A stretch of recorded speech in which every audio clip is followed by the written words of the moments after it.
നമ്മൾ പല കഥകളും കേട്ടിട്ടുണ്ട്. ഒരു സാധാരണ ടൈലറായിട്ടും അവിടെ നിന്ന് സമ്പന്നതയിലേക്ക് പോയ പല ആളുകളുടെ ജീവിത ചരിത്രങ്ങൾ. ഇന്ന് എനിക്ക് നിങ്ങളെ പരിചയപ്പെടുത്താനുള്ളത് ഇതേപോലെ തന്നെ ഒരു ടൈലറായിരുന്നൊരു വ്യക്തി, അവിടെ നിന്നും വലിയൊരു എക്സ്പൊണൻഷ്യൽ ഗ്രോത്തിലേക്ക് മാറിയ ഒരു വ്യക്തി, ചങ്ങനാശ്ശേരിക്കാരൻ ഒരു ജോഷി ദേവസ്യ. ഒരു ടൈലറായി ഇരിക്കലാണ് നമ്മൾ പരിചയപ്പെട്ടത്. ഇന്ന് വർഷങ്ങൾ പിന്നിടുമ്പോൾ താങ്കൾ എന്നോടൊപ്പം വലിയ രീതിയിലുള്ള സമ്പന്നായി താങ്കൾ മാറിക്കഴിഞ്ഞു. എന്താണ് ജോഷി ചേട്ടാ, ഞാൻ 26 വർഷം കൊണ്ട് നേടിയെടുത്തത് താങ്കൾ നിസ്സാര വർഷം കൊണ്ടാണ് നേടിയെടുത്തത്. എന്താണ് താങ്കൾക്ക് ഇന്ന് പ്രേക്ഷകരോട് ഈ ഒരു വിജയകഥ വിശദീകരിക്കാനായിട്ടുള്ളത്?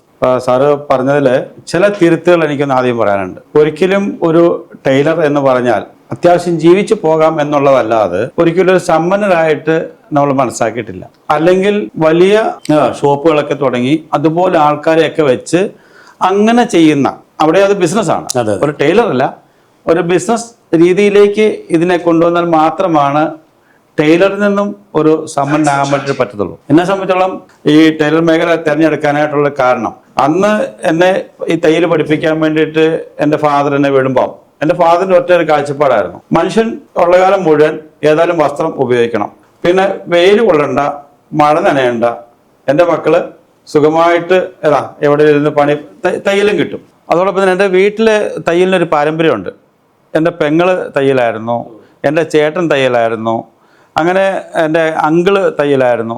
അങ്ങനെ നോക്കുമ്പം ആ ഒരു പാരമ്പര്യം ഉണ്ട് താനും, ഒരു തയ്യൽ ഫാമിലിയാണ്. അപ്പോൾ പക്ഷേ എങ്കിലും ഞാൻ എപ്പോഴും വേറിട്ട് ചിന്തിക്കുമായിരുന്നു. ഞാൻ തയ്യൽ പഠിച്ചപ്പോൾ തന്നെയാണെങ്കിലും സ്വന്തമായിട്ട് തന്നെ വർക്ക് എടുക്കാനും ആ കാര്യത്തിൽ ചങ്കൂറ്റം കാണിക്കുമായിരുന്നു. അതുകൊണ്ട് തന്നെ ഞാൻ ആ ഒരു രീതിയിൽ ശരിക്കും ശോഭിച്ചൊരു വ്യക്തി തന്നെയാണ്. പക്ഷേ എങ്കിൽ നമുക്കറിയാം, കുറച്ച് കഴിഞ്ഞപ്പോഴത്തേക്കും റെഡിമെയ്ഡിൻ്റെ ഒരു കടന്നുകയറ്റം. എനിക്കൊരു കാര്യം മനസ്സിലായി, എൻ്റെ ഏജ് കൂടിക്കൊണ്ടിരിക്കുന്നു, അതോടൊപ്പം തന്നെ എൻ്റെ അടുത്ത് തയ്ക്കാൻ കൊണ്ടുവരുന്ന ആൾക്കാർ അവർ ഇല്ലാതായിക്കൊണ്ടിരിക്കുന്നു, കുറഞ്ഞു. അത് സ്വാഭാവികമാണ്. അല്ല, ജോഷിയുടെ പറഞ്ഞ പോലെ തന്നെ ഞാൻ പണ്ടൊക്കെ ഇപ്പോൾ റംസാൻ തുടങ്ങി പെരുന്നാൾ വരുമ്പോൾ അത് ടൈലർ ഷോപ്പിൽ കൊണ്ടു കൊടുത്ത് 2-3 പ്രാവശ്യം തുന്നുമെന്ന് ചോദിക്കാൻ വേണ്ടി പോയി. അതൊക്കെ ഇപ്പോൾ ഓർമ്മയുണ്ട്. പക്ഷേ ഇന്ന് ഒരു ടൈലർ ഷോപ്പിൽ പോയ എൻ്റെ മക്കൾക്കൊന്നും അറിയ പോലുമില്ല ഇങ്ങനെ സംഭവം ഉണ്ടായിരുന്നോ, അല്ലേ? അത് തന്നെ ജോഷിനും പറഞ്ഞുകൊണ്ടിരിക്കണല്ലോ. അത് തന്നെ. കാരണം എനിക്കറിയാം, ഞാൻ എൻ്റെ പ്രൊഫഷൻ ഞാൻ വീട്ടിൽ തന്നെയാണ് ഇത് ആദ്യം തുടങ്ങിയത്. പക്ഷേ ആ ഒരു സമയത്ത് ഒരു ഉത്സവം വന്നാൽ, ഒരു ഓണം ഇതുപോലൊരു ആഘോഷം വന്നാൽ സത്യം പറഞ്ഞാൽ ഭക്ഷണം കഴിക്കാൻ പറ്റത്തില്ല. ഈ പിള്ളേർക്കൊക്കെ ഇത് തയ്ച്ച് കൊടുത്തിട്ട് അവരിങ്ങനെ വന്ന് ക്യൂ നിൽക്കുവാണ്. അന്നത്തെ സാഹചര്യം എന്ന് പറഞ്ഞാൽ, ഞാൻ ചെയ്യുന്ന സമയത്തെന്ന് പറഞ്ഞാൽ ഇതെല്ലാം കൈകൊണ്ട് തന്നെ ചെയ്യണം. അപ്പം ആ സാഹചര്യത്തിൽ നിന്ന് നമുക്കൊരു കരകയറാൻ വേണ്ടിയിട്ട് എനിക്ക് മനസ്സിലായി, ഞാൻ ഉദ്ദേശിക്കുന്ന ഒരു തലത്തിലേക്ക് എത്താൻ പറ്റത്തില്ലെന്ന് മനസ്സിലായി. ഇപ്പോൾ കുറച്ച് കഴിഞ്ഞപ്പോഴത്തേക്കും എന്തിട്ടാലും ഫാഷനാവുന്ന ഒരു രീതി മാറി. ഉദാഹരണത്തിന്, ഒരാൾ തയ്ച്ചിട്ട് ഒരു കൈക്ക് ഇച്ചിരി ഇറക്കം കുറഞ്ഞു പോയെങ്കിൽ അതൊരു ഫാഷനാണ്, ഏതാ. അപ്പോൾ ആ രീതിയിലേക്ക് വരാൻ വലിച്ചെറിയും, മനസ്സിലല്ലേ? അപ്പം എന്ത് ഒരു നെഗറ്റീവ് ഉണ്ടെങ്കിലും, ഒരു കുറവുണ്ടെങ്കിലും അതൊരു ഫാഷനായിട്ട് മാറി. പിന്നെ അതിനുശേഷം വന്നപ്പോൾ എന്തായിട്ട് മാറി, ഈ യൂട്യൂബിലൊക്കെ കണ്ടിട്ട് തന്നെത്താൻ ആൾക്കാർ തയ്ച്ചിരുന്ന അവസ്ഥയായി. പണ്ടറിയാം, സാറിന് ഓർമ്മയുണ്ടാവും, അതായത് പണ്ടുള്ള അമ്മച്ചിമാരൊക്കെ ചട്ടയും മുണ്ടുമായിരുന്നു ഇടുന്നത്. കുറച്ച് കഴിഞ്ഞപ്പോഴത്തെ എന്തായി, അത് നൈറ്റിയിലേക്ക് മാറി, അല്ലേ? പണ്ടുള്ള ആൾക്കാർ പാവാടയും ബ്ലൗസും ആയിരുന്നു, അത് മാറി ചുരിദാറിലേക്ക് മാറി. ഇങ്ങനെ ഓരോന്നും മാറിയപ്പം ഇതെല്ലാം റെഡിമെയ്ഡായിട്ട് കിട്ടി, അല്ലേ? ഇപ്പം തന്നെ നമ്മൾ പുറത്തിറങ്ങി കഴിഞ്ഞാൽ എന്തുകൊണ്ട്, ഇപ്പം ആൾക്കാർക്ക് ചെറിയ ബർമുടയൊക്കെ ഇട്ടിട്ട് പ്രായമുള്ളവരാണെങ്കിലും അതേ രീതിയിലേക്ക് മാറി. ഒന്ന്. രണ്ട്, സത്യം പറഞ്ഞാൽ അന്യം നിന്ന് പോയൊരു കലാരൂപമായിട്ട് തയ്യൽ മാറി. തീർച്ചയായിട്ടും അത് ഒരു മുങ്ങിത്താഴ്ന്നൊരു കപ്പലാണെന്ന് അത് മാറുന്നെന്ന് കണ്ടപ്പോഴാണ് ഞാൻ മാറി ചിന്തിക്കുമായിരുന്നു. അപ്പം ഇവിടെ സംഭവിച്ചത് എന്താണെന്ന് വെച്ച് കഴിഞ്ഞാൽ, സാറ് ഓർക്കുന്നുണ്ടാകും, പണ്ട് അണ്ടർവെയർ തയ്ക്കുമായിരുന്നു. അണ്ടർവെയറേ പണ്ട് തയ്ക്കുമല്ലായിരുന്നോ? തയ്ച്ചായിരുന്നു ആൾക്കാർ ഇട്ടുകൊണ്ടിരുന്നത്. അത് കഴിഞ്ഞപ്പോൾ ജെട്ടി ഇറങ്ങി, ഇല്ലേ? അപ്പോൾ എല്ലാവരും മാറി, കാലം മാറിയപ്പോഴത്തേക്കും ഓരോരുത്തർ ലൈഫ് സ്റ്റൈൽ അത് പണ്ട് അങ്ങനെ ആയിരുന്നു, പോക്കറ്റൊക്കെ തയ്ച്ച് അങ്ങനെ ഉണ്ടായിരുന്നു. പക്ഷേ ആ ഒരു സ്റ്റൈലെല്ലാം മാറിപ്പോയി. പിന്നെ വേറെന്ന് വെച്ച് കഴിഞ്ഞാൽ, എല്ലാത്തിനും ഉദാഹരണത്തിന് ഇപ്പോൾ സാറിൻ്റെ കയ്യിൽ 100 രൂപയേ ഉള്ളൂ എങ്കിൽ ആ 100 രൂപയ്ക്ക് ഷർട്ട് കിട്ടും. സാറിൻ്റെ കയ്യിൽ 1000 രൂപയുണ്ടോ, 1000 രൂപ ഷർട്ട് കിട്ടും. എന്ത് മാർക്കറ്റ് കിട്ടുന്ന ഒരു അവസ്ഥയായി, മനസ്സിലായേ? ആ ഒരു സാഹചര്യത്തിൽ ഇപ്പോൾ സാറ് പറഞ്ഞ പോലെ ഇവിടെ പോയിട്ട് തുണി കൊണ്ട് കൊടുത്തിട്ട് അതിനുവേണ്ടി 2-3 പ്രാവശ്യം നടക്കണ്ട, ഇതൊന്നും വേണ്ട. കാരണം ആൾക്കാർക്ക് അതിനുള്ള ക്ഷമയില്ല. അപ്പോൾ അങ്ങോട്ട് ചെല്ലുക, അവിടെ നിന്ന് എടുക്കുക, അവരവരുടെ കയ്യിലുള്ള പൈസയ്ക്ക് അനുസരിച്ചിട്ട് അവർക്ക് വാങ്ങാം, ആ ഒരവസ്ഥയായി. പക്ഷേ അങ്ങനെ ഇരിക്കുമ്പോഴത്തേക്കും കുറേ മാറി ചിന്തിച്ചതിൻ്റെ അടിസ്ഥാനത്തിൽ കുറച്ച് ഡയറക്റ്റ് മാർക്കറ്റിങ്ങും ഇങ്ങനെയുള്ള കുറേ കാര്യങ്ങളൊക്കെ ചെയ്ത് നോക്കി. രക്ഷപ്പെടാൻ വേണ്ടിയിട്ടാണ് ഇങ്ങനെയുള്ള കുറേ കാര്യങ്ങൾ ചെയ്ത് നോക്കി. പക്ഷേ അവിടെയൊന്നും ഞാൻ ആഗ്രഹിച്ച ഒരു തലത്തിലേക്ക്, കാരണം ഞാൻ അന്നും ആഗ്രഹിച്ച ഒരു കാര്യം, ഒരു പാസീവ് ഇൻകം, എൻ്റെ ഒരു മനസ്സിൻ്റെ ഒരു സ്വപ്നമായിരുന്നു, ഒരു പാസീവ് ഇൻകം. കാരണം ഞാൻ 10 വർഷം ഇരിപ്പായാൽ പോലും എനിക്കൊരു റിട്ടേൺ കിട്ടണം, ഇതിനെപ്പറ്റി ചിന്ത എന്നിൽ എപ്പോഴും ഉണ്ടായിരുന്നു. അപ്പോൾ അതുകൊണ്ട് തന്നെ ഞാൻ എപ്പോഴും എന്ത് ചെയ്യും, പാർട്ട് ടൈം ആയിട്ടുള്ള എന്തെങ്കിലുമൊക്കെ ഞാൻ നോക്കുമായിരുന്നു. അങ്ങനെയാണ് ഞാൻ എന്ത് ചെയ്തു, ഒരു കമ്പനിയുടെ മാർക്കറ്റിങ്ങിലേക്ക് വന്നപ്പോൾ അവിടുന്ന് അവരിറക്കിയ ഒരു പ്രോഡക്റ്റ് ആയിരുന്നു വാട്ടർ പ്യൂരിഫയർ, റിവേഴ്സ് ഓസ്മോസിസ്. അങ്ങനെ ഞാനത്, എനിക്ക് ടെക്നിക്കൽ ഫീൽഡ് ഒന്നും തന്നെ അറിയത്തില്ല, ആകെപ്പാടെ അറിയുന്ന തയ്യൽ മാത്രമേ ഉള്ളായിരുന്നു. പക്ഷേ എന്ത് ചെയ്തു, ഞാൻ അത് പോയി പഠിച്ച് അതിൻ്റെ ഒരു ടെക്നീഷ്യനായിട്ട് മാറി. അങ്ങനെ അവരുടെ കടയിലുണ്ടായിരുന്ന സാധനങ്ങളൊക്കെ ഞാൻ അത് ഫിറ്റ് ചെയ്യും, അതിൽ നിന്ന് റിട്ടേൺ കിട്ടുന്ന കാര്യങ്ങൾ ഞാൻ എക്സ്ട്രാ ഇൻകം ഉണ്ടാക്കുമായിരുന്നു. അപ്പം അവിടെ എന്നെ സംബന്ധിച്ചോളം ഞാൻ സത്യത്തിൽ തയ്യലിനെ വേണ്ടെന്ന് വെച്ച ഒരാളാണ്. പക്ഷേങ്കിൽ ഞാൻ വിവാഹം കഴിച്ചതും എന്തായിപ്പോയി, അതും ഒരു തയ്യക്കാരത്തിയായിപ്പോയി. മേടിച്ച് പന്തളത്ത് ചെന്നപ്പോൾ അതന്നെ അതാണ് പറ്റിയത്. അപ്പോൾ എൻ്റെ ഇത് തന്നെ, നമ്മൾ ഈ കുറച്ച് കഴിയുമ്പോഴത്തേക്കും നമുക്ക് എന്തെങ്കിലും വല്ല കുഴമ്പൊക്കെ ഇട്ട് തിരുമേണ്ട സാധനത്തെ ഇത് തിരിച്ചാകാൻ പാടില്ല, അതും തയ്യക്കാരത്തി ചിന്തിച്ചത്. അപ്പോൾ ചോദിച്ചേട്ടാ, ഇപ്പോൾ നമ്മൾ പണ്ട് 4 വർഷങ്ങൾക്ക് മുമ്പ് കണ്ടുമുട്ടിയപ്പോൾ ഞാൻ പറഞ്ഞിരുന്നു, പ്രതിമാസം 10 ലക്ഷം രൂപയ്ക്ക് മുകളിൽ താങ്കൾക്ക് ഏൺ ചെയ്യാൻ പറ്റുമെന്ന് പറഞ്ഞപ്പോൾ താങ്കൾ അന്ന് വിശ്വസിച്ചിരുന്നില്ല. ഇന്ന് എല്ലാ മാസവും ഈ 10 ലക്ഷം രൂപയ്ക്ക് മുകളിൽ വരുമാനം നേടുമ്പോൾ അപ്പോൾ കിട്ടുന്നൊരു സാറ്റിസ്ഫാക്ഷൻ എന്താണ് സാർ? അത് സത്യത്തിൽ ഞാൻ സാറുമായിട്ട് പരിചയപ്പെടുമ്പോൾ ഒരിക്കലും സാറത് പറഞ്ഞെങ്കിലും സാറിൻ്റെ ഉള്ളിലുണ്ട്, സാറ് ഇങ്ങനെ തന്നെ പ്രൊജക്റ്റ് കൊണ്ടുവരാൻ പോകുന്നു, അതൊക്കെ സാറിനറിയാം. പക്ഷെ കേൾക്കുന്ന ഒരാളെ സംബന്ധിച്ചോളം അത് വേറൊന്നും കൊണ്ടല്ല, കാരണം 10 ലക്ഷം രൂപ അങ്ങനെ ഒരു മാസം ഉണ്ടാക്കുന്ന എൻ്റെ സ്വപ്നത്തിൽ പോലും ഞാൻ ചിന്തിക്കുന്നില്ല. എനിക്ക് വട്ടാണെന്ന് ചിന്തിച്ചില്ലേ? തീർച്ചയായിട്ടും. ഇത് ഈ പറഞ്ഞ പോലെ തള്ളാണെന്ന് തന്നെ ചിന്തിച്ചേ. പട്ടാന്നല്ല, ഇത് തള്ളാണ്, അല്ലെങ്കിൽ ഇത് ഏതാണ്ട് തലയ്ക്ക് ഇത് പിടിച്ച ഒരാൾ പറയുന്നതായിട്ട് അന്ന് ചിന്തിച്ചോളൂ. പക്ഷേ എങ്കിലും ഞാൻ അന്ന് സാറിൻ്റെ അടുത്ത് വരുമ്പം അവിടെ ഒരു പാർട്ട് ടൈം ഇൻകം, സാറിനറിയാം കോവിഡ് സമയത്താണ്, കോവിഡിന് ശേഷമാണ് നമ്മൾ പരിചയപ്പെടുന്നത്. ആ സമയത്ത് 21 അതെ, ആ അതിന് ശേഷമാണ് അവിടെ ആണ് നമ്മൾ പരിചയപ്പെട്ടു. എന്തായാലും ആട്ടെ. പക്ഷെ ഞാൻ ഒരു കാര്യം അന്നും സാറിനെ വിശ്വസിച്ച ഒരു കാര്യം, അതായത് സാറ് ഞാൻ ഒരു പൈസ കമ്പനിയിൽ അടയ്ക്കുന്നുണ്ടെങ്കിൽ അതിന് കൃത്യമായിട്ടുള്ള പ്രൊഡക്റ്റ് എനിക്ക് കിട്ടുന്നു എന്നുള്ളതാണ്. നമ്മളെപ്പോഴും ഒരാളെ നമ്മൾ ബിസിനസ്സിലേക്ക് കൊണ്ടുവരുന്ന ഒരാൾക്ക് അയാൾ കൊടുക്കുന്ന പൈസയ്ക്ക് തുല്യമായിട്ടുള്ള പ്രോഡക്റ്റ് കിട്ടുന്നുണ്ടോ, ഇതായിരുന്നു എൻ്റെ ഒരു കോൺസെപ്റ്റ്. കാരണം എൻ്റെ വീട്ടിൽ ആരും, അതായത് ഞാൻ കൊണ്ടുവന്നൊരു ബിസിനസ് കാരണം പണം ചോദിച്ച് എൻ്റെ വീട്ടിലേക്ക് ആരും വരാൻ പാടില്ല. അതായിരുന്നു നല്ല ഒറ്റ അന്നെല്ലാം ബ്രാൻഡ് ഐറ്റംസ് ആയിരുന്നു അല്ലേ? അതെ, LG, വേൾപൂൾ, സാംസങ്, ഇംപെക്സ് അങ്ങനെ തുടങ്ങുന്ന കമ്പനീസിന്റെ ഡിസ്ട്രിബ്യൂഷൻ നമ്മുടെ അടുത്ത് വരുന്നത്. അത് തന്നെ. അതെ. അപ്പം അത് എനിക്കൊരു ആവശ്യം ഉണ്ടായിരുന്നു, എനിക്ക് അന്ന് കുറച്ച് ഇത് ആവശ്യം ഉണ്ടായിരുന്നു, അത് ഞാൻ വാങ്ങിച്ചു. പക്ഷേ ഇത് നല്ലതാണെന്ന് ബോധ്യപ്പെട്ടപ്പോൾ ഞാനത് പ്രൊമോട്ട് ചെയ്യാൻ തുടങ്ങി. അങ്ങനെ എന്തായാലും കൊള്ളാം, ഒരു ടീം, അതായത് എനിക്ക് ഇതുപോലെ കുറെ കസ്റ്റമേഴ്സിനെ ക്രിയേറ്റ് ചെയ്യാൻ പറ്റി. അന്ന് മാസം 50,000 1 ലക്ഷം രൂപ ബിറ്റ്വീൻ അല്ലേ? അതിന് മേലുണ്ടായിരുന്നു ആ സമയത്ത് എന്ന് വെച്ചാൽ ആ ഒരു രീതിയിലേക്ക് നമ്മൾ വരാൻ തുടങ്ങി. 22 കാലഘട്ടത്തിൽ. അതെ. അപ്പോൾ എനിക്കൊരു ഇത് വിശ്വാസം കൂടുതൽ വന്നു. സാർ എന്ന് പറഞ്ഞതിനകത്ത് ഈ കാര്യമില്ലാതില്ല എന്നുള്ളൊരു ചിന്ത എന്നിലേക്ക് തന്നെ വന്നു. പക്ഷേ ഇത്രയും ഞാൻ, അതായത് ഇങ്ങനെ ഒരു ലെവലിലേക്ക് എത്തുമെന്നുള്ള അന്നും എനിക്ക് പൂർണ്ണമായിട്ടൊരു വിശ്വാസമില്ല. അപ്പോൾ ആയിരിക്കുന്ന സമയത്താണ് സാറിൻ്റെ ആ ഒരു പുതിയ പ്രോജക്റ്റ്, അതായത് ഇന്നോവേറ്റീവായിട്ടുള്ള പ്രോജക്റ്റുകൾ സാറ് കൊണ്ടുവരാൻ തുടങ്ങിയപ്പം അവിടെയും ഒന്ന് ശങ്കിച്ചായിരുന്നു. ഈ ആദ്യമായിട്ട് നമ്മൾ ഈ ഒരു പ്രോഗ്രാം ഒരു ഹോട്ടലിൽ വെച്ച് നടത്തുമ്പം ചന്ദന കൃഷി എന്നൊക്കെ പറഞ്ഞപ്പം അപ്പോഴെൻ്റെ മൈൻഡ് പുറകോട്ടൊന്ന് പോയി. പണ്ടത്തെ ആടത്തേക്ക് മാഞ്ചിയം പോലെ ആണോ, അതായത് 2023 നവംബറിൽ. അതെ, നവംബർ 16-ാം തീയതി അന്നാണ് ഈ പ്രോജക്റ്റ് പറയുമ്പം. പക്ഷേ ഹോട്ടൽ മൺസൂൺ എംബസി.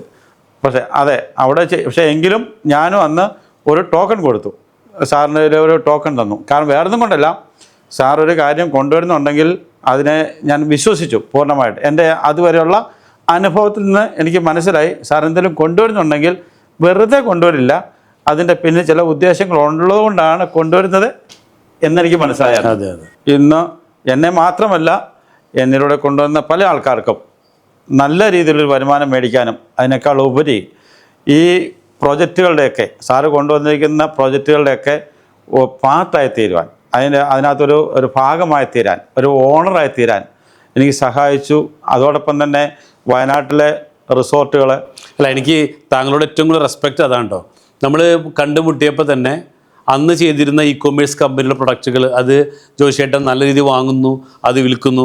അത് കഴിഞ്ഞ് നമ്മൾ സൂപ്പർ മാർക്കറ്റുകൾ അല്ലേ, പല സ്ഥലങ്ങളിൽ ചങ്ങനാശ്ശേരിയിലും എവിടെയൊക്കെ 19 സൂപ്പർ മാർക്കറ്റ് തുടങ്ങുന്നു. അതിൻ്റെ ഒരു ഭാഗമായിട്ട് താങ്കൾ മാറുന്നു. അത് കഴിഞ്ഞ് നമ്മൾ സാൻഡൽവുഡ് പ്ലാന്റേഷനിലേക്ക് വരുന്നു. അവിടെ നിന്നും താങ്കൾ അത് പർച്ചേസ് ചെയ്യുന്നു. അങ്ങനെ എല്ലാത്തിനും ഭാഗമായിട്ട് മാറുകയും ചെയ്തു. അതോടൊപ്പം തന്നെ ഒരു ബെസ്റ്റ് സെല്ലർ എന്നുള്ള രീതിയിൽ ഇന്ന് ജോഷി ദേവസ്യ ജസ്പേഡിൽ മാനം മുട്ട നിൽക്കുമ്പോൾ ഇന്ന് ശത്രുവില്ലാത്തൊരു മിത്രമായിട്ട് താങ്കൾ മാറിക്കഴിഞ്ഞു അല്ലേ. അപ്പോൾ പിന്തിരിഞ്ഞ് നോക്കുമ്പോൾ അതെല്ലാം ഒരു സ്വപ്നമായിരുന്നോ ഇന്നത്തെ ജോഷി ദേവസ്യ? അത്തരത്തിലൊരു സ്വപ്നമായിട്ട് തോന്നാറുണ്ടോ? തീർച്ചയായിട്ടും കഴിഞ്ഞു പോയ ജീവിതം. തീർച്ചയായിട്ടും. കാരണം ഞാൻ ചിന്തിക്കുകയായിരുന്നു, ഇതൊരു ദൈവനിമിത്തമാണെന്ന് ഞാൻ വിശ്വസിക്കുന്നു.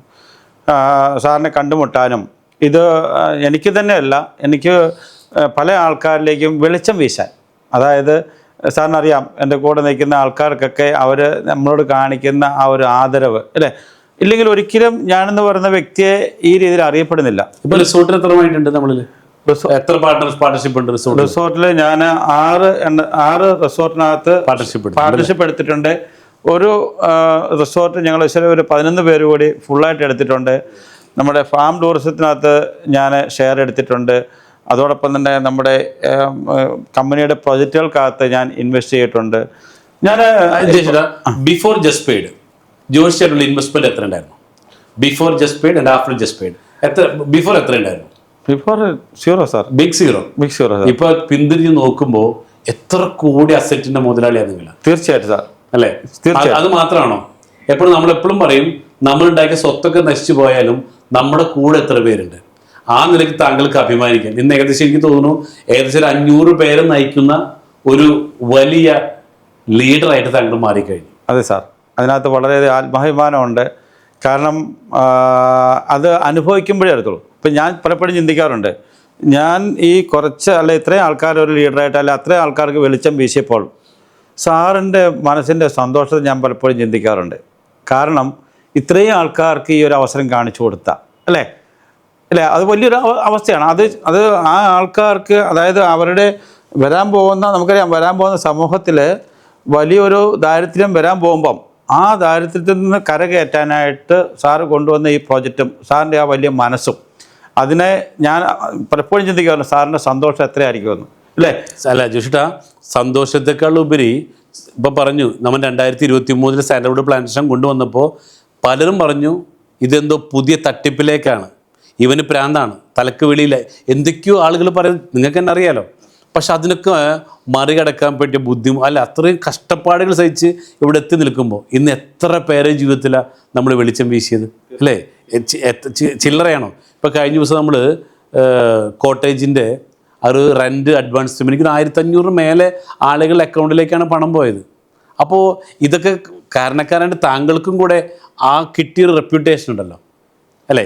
ഇതൊക്കെ നമ്മൾ മറ്റൊന്ന് ചെയ്യുമ്പോൾ കിട്ടുന്ന ഒന്നല്ലല്ലോ ഇത്. തീർച്ചയായിട്ടും സാറേ. കാരണം അതിൻ്റെ ഒരു ഉദാഹരണമാണ്, ഇന്നലെ എനിക്കൊരു മെസ്സേജ് വന്നു. അദ്ദേഹത്തിനൊന്നും അറിയത്തില്ല. അദ്ദേഹം നമ്മുടെ കോട്ടയിലെ പാർട്ണർഷിപ്പ് എടുത്തിട്ടുണ്ട്.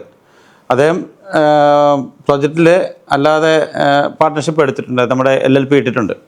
ഇന്നലെ എനിക്ക് അദ്ദേഹം ഒരു മെസ്സേജ് ഇട്ടു, 1000 രൂപ ജസ്പേഡിൽ നിന്ന് വന്നിരിക്കുന്നു, എന്താണെന്ന് ചോദിച്ചിട്ട്. അത് അറിയത്തില്ല, അതേ ഒരു ഇൻവെസ്റ്റർ മാത്രമാണ്, ഇതിലേക്ക് ഒരു പാർട്ണർഷിപ്പ് എടുത്തിരിക്കുന്നതാണ്, എന്താണെന്ന് ചോദിച്ചിട്ടുണ്ട്. അപ്പോൾ ഞാൻ പറഞ്ഞു, ഇത് നിങ്ങൾ എടുത്തിരിക്കുന്ന കോട്ടേജിൻ്റെ വാടക, അതായത് അഡ്വാൻസ് പേയ്മെൻ്റ് ആണത്. ഞാൻ ഒരു കാര്യം പറയാം സാറേ, അതായത് എൻ്റെ ഇതുവരെയുള്ള അനുഭവത്തിൽ പല കമ്പനിയിലും നമ്മൾ ചെയ്തിട്ടുണ്ട്. പക്ഷേ എന്താണോ പറയുന്നത് അത് പ്രവർത്തിക്കാൻ പറ്റുന്നത് പറയുന്നതും ചെയ്യുന്ന ഒരു മാനേജ്മെൻറ്റാണ്. ആ കാര്യത്തിൽ വളരെ ആത്മാഭിമാനമുണ്ട് ഈ ഒരു മാനേജ്മെൻറ്റിനോടൊപ്പം ചേർന്ന് നിൽക്കുന്നതിൽ.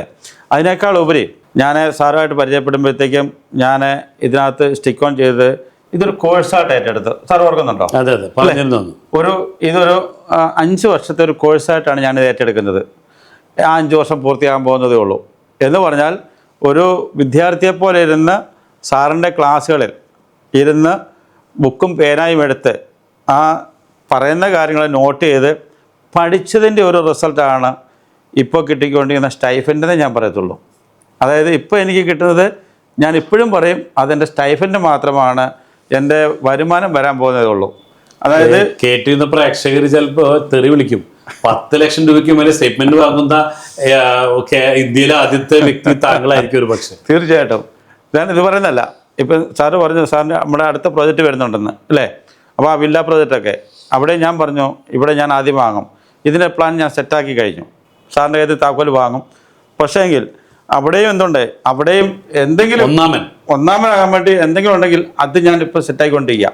അതായത് ജീവിതത്തിൽ പല സ്ഥലങ്ങളും നമ്മൾ ലാസ്റ്റൊക്കെ ആയിട്ടുണ്ട്, പക്ഷെ ഇനി എവിടെയും ഞാൻ ഒന്നാമനാവും എന്നൊരു ഉറച്ച തീരുമാനം. തീർച്ചയായിട്ടും അല്ലേ? തീർച്ചയായിട്ടും. അതായത് ഞാൻ ഓർക്കായിരുന്നു ഒരു സാറ് പറഞ്ഞില്ലേ ഒരിക്കലും ഒരു ടൈലർക്ക്, കാരണം ഞാൻ ഈ ബിസിനസ്സിലേക്ക് വരുന്നപ്പോഴത്തേക്കും ഞാൻ നേരത്തെ വർക്ക് ചെയ്തിരുന്ന ഒരു ഷോപ്പിൽ അവരെന്നോട് പറയുമായിരുന്നു നല്ലൊരു കഴിവുള്ള ആളല്ലേ. അപ്പോൾ അത്രയും കഴിവുള്ള ഒരാൾ എന്തിനെ ഇതിട്ടേച്ച് പോകുന്നു, അന്ന് അവരത് പറഞ്ഞതിൽ നിന്നും ഇപ്പോൾ അവരത് തിരിച്ചു പറയാൻ തുടങ്ങി. താൻ അന്ന് പോയതുകൊണ്ട് രക്ഷപ്പെട്ടു. ഒരിക്കലും സാറ് ചിന്തിക്കുന്നുണ്ടോ? സാറിനറിയാം ഞാനിപ്പം യാത്ര ചെയ്യുന്ന എൻ്റെ വാഹനം അല്ലേ, ഇപ്പം ഞാൻ ഈ പറഞ്ഞ പോലെ ഇവിടെ വില്ല ഉണ്ട്, ഇത് കൂടാതെ ഞാൻ അടുത്തൊരു വീട് എൻ്റെ നാട്ടിലും, കാരണം അത് അങ്ങനെ ഞാൻ പ്ലാൻ ചെയ്യുന്നുണ്ട്. അപ്പോൾ ആ ഒരു ലെവലിലേക്ക് നാട്ടിൽ ഇപ്പോഴുള്ള വീടിനേക്കാളുടെ അടുത്ത് തന്നെ വലിയൊരു വീട് വരെ പണിയാൻ പോകുന്നു, അത് ചെയ്യാൻ പോകുന്നു. അതോടൊപ്പം കമ്പനിയുടെ വക മറ്റൊരു വില്ല ഇവിടെ എറണാകുളത്ത് വാങ്ങാൻ വേണ്ടി പോകുന്നു. അതെ, ഇനി അതിനേക്കാളൊക്കെ ഉപരി അതായത് 2 പിള്ളേരെയും വിദേശത്ത് വിട്ട് പഠിപ്പിച്ചത് ഞാൻ ഒരു കടവുമില്ല, എനിക്കൊരു ലോണുമില്ല. അതേ രീതിയിൽ എന്നെ ആക്കാനായിട്ട് അതല്ലെങ്കിൽ അതേ രീതിയിൽ ആകാനായിട്ട് ഒരു ടൈലർക്ക് പറ്റത്തില്ല സാറേ. അതെ, ഒരിക്കലും ഞാൻ 2 പേര് വിദേശത്താണ്. 2 പേര് വിദേശത്താണ്. എവിടേക്കാണ്? മൂത്ത ആള് കാനഡയിലും രണ്ടാമത്തെ ആള് അയർലൻഡിലും അവരുടെ പഠിത്തം കഴിഞ്ഞു. സേഫ് അതായത് എന്ന് പറഞ്ഞാൽ അവർ ആ രീതിയിൽ സെറ്റായി. ഇതൊക്കെ ഒരു സാധാരണ തയ്യൽക്കാരന് പറ്റുന്നതല്ല. കാരണം വേറെ കൊണ്ടല്ല, എൻ്റെ കൂടെ ഉണ്ടായിരുന്ന പല തയ്യൽക്കാരന്മാരും ഈ പറഞ്ഞ ഇപ്പോഴും അവിടെ തന്നെ ആ ഇരുന്നിരിപ്പിൽ അവിടെ തന്നെ ഉണ്ട്. ആ രീതി ചിന്തിക്കുന്ന ആൾക്കാരുണ്ട്. വേറെ പെയിന്റിങ്ങിന് ഇപ്പൊ എൻ്റെ 2 കാറുണ്ട്. ഇപ്പൊ 2 കാറുണ്ട്. മൂന്നാമത്തെ കാറ് ഞാൻ ഈ 6 മാസത്തിനുള്ളിൽ വീണ്ടും ഒരു ഇതിലേക്ക് പോവാണ്, ആ ഒരു ലെവലിലേക്ക് മാറും. അപ്പൊ എന്തായാലും മൂന്നാമത്തെ കാർ ഇവിടുന്ന് പ്രേക്ഷകർക്കൊന്നും അറിയാനുള്ള ആഗ്രഹം കൊണ്ടാണ് പറഞ്ഞത്. തീർച്ചയായിട്ടും സാറേ, ഞാൻ അതായത് സാറ് ചില ഓഫറൊക്കെ ഇടാറുണ്ട്. ഈ ഓഫറൊക്കെ ഇടുമ്പോൾ സാറ് അടുത്തൊരു ഓഫർ കഴിഞ്ഞ ദിവസം ഒരു Audi Q7 അതായത് സാർ ഒരു ഓഫർ ഇട്ടു. അത് എൻ്റെ ടീമിൽ കൂടെ തന്നെ അത് ഞങ്ങൾ വിൻ ചെയ്തു. ഇതേപോലെ തന്നെ സാർ അടുത്തൊരു ഇത് ഓഫർ ഇടും എന്ന് ഞങ്ങൾക്കറിയാം. അത് ആദ്യം ഞാൻ കരസ്ഥമാക്കും. 1 2 ഇത് അടുത്തത് ഞാനിങ്ങനെ ഒരു ബെൻസാണ് എൻ്റെ അടുത്തൊരു. ഏത് ബെൻസാണ്? 7 സീറ്റർ തന്നെ. അത് തന്നെയാണ് ഞാൻ പ്ലാൻ ചെയ്തിട്ടുള്ളതും. കാരണം വേറെ ഒന്നും കൊണ്ടല്ല, സാറ് പലപ്പോഴും പറഞ്ഞു പണത്തെ നമ്മൾ പണിയെടുപ്പിക്കണം, അല്ലെങ്കിൽ സാറ് പണത്തിൻ്റെ നിയമങ്ങളൊക്കെ പഠിപ്പിച്ചിട്ടുണ്ട്. സത്യത്തിൽ ഈ നിയമങ്ങളൊന്നും അറിയില്ലായിരുന്നു, മനസ്സിലല്ലേ? അതുപോലെ തന്നെ നമ്മളൊരു ജൗളിയൊക്കെ എടുക്കാൻ പോയി കഴിഞ്ഞാൽ ഏറ്റവും വില കുറഞ്ഞ സാധനങ്ങൾ എടുക്കുക, ഇതൊക്കെയായിരുന്നു നമ്മൾ നേരത്തെ ചിന്തിച്ചിരുന്നത്. പക്ഷേ ആ ഒരു മൈൻഡ് സെറ്റ്, എൻ്റെ ഒരു മൈൻഡ് സെറ്റ് മാറി. എന്നുവെച്ചാൽ ഒരു മാസ്റ്റർ മൈൻഡിനോടൊപ്പം ഇങ്ങനെ ചിന്തിച്ചപ്പോഴത്തേക്കാണ് ഈ ഒരു മാറ്റങ്ങൾ ഒക്കെ സംഭവിച്ചു. ഇപ്പം ഞാനിപ്പം എടുക്കുന്ന ഡ്രസ്സുകൾ എന്ന് വെച്ചാൽ ബ്രാൻഡഡ് ഐറ്റംസ്. ഞാൻ ഇത് പൊങ്ങച്ചം പറയുമോ അല്ലെങ്കിൽ അഹങ്കാരം പറയുമല്ലോ സാറേ? ആയിക്കോട്ടെ, ആയിക്കോട്ടെ, കാരണം കഷ്ടപ്പെട്ട് നേടിയതല്ലേ. തീർച്ചയായിട്ടും സാറേ. കാരണം പക്ഷെ വേറെ ഇങ്ങനെ ഒരു അവസരം നമ്മൾ ഇങ്ങനെയാണ് പറയുന്നത്. പക്ഷേ ചില ആളുകൾക്ക് ഇപ്പോൾ കോട്ടൊക്കെ ഇട്ട് ഇങ്ങനെ വന്നിരിക്കുമ്പോൾ അങ്ങോട്ട് കോട്ടിട്ടത് ഈ കോട്ടിടുന്ന ആൾക്കാരെ പറ്റിച്ചുണ്ടാക്കുന്ന പൈസയാണെന്നുള്ള ഒരു തെറ്റിദ്ധാരണ സമൂഹത്തിനുണ്ട്. ഇവർക്കറിയില്ല നമ്മൾ ഇതിൻ്റെ ബാക്കിലിടുന്ന കഷ്ടപ്പാടോ ബുദ്ധിമുട്ടോ ഒന്നും ഇവർക്കറിയില്ല. പക്ഷേ ഇവർക്കറിയാത്ത മറ്റൊരു കാര്യമുണ്ട്, കഷ്ടപ്പെട്ട് പണം ഉണ്ടാക്കിയാൽ ഇഷ്ടപ്പെട്ട് ജീവിക്കാൻ പറ്റില്ല. അതൊക്കെ പഠിച്ചിട്ടല്ല ഇങ്ങനെ ആയത്. തീർച്ചയായും അല്ലേ?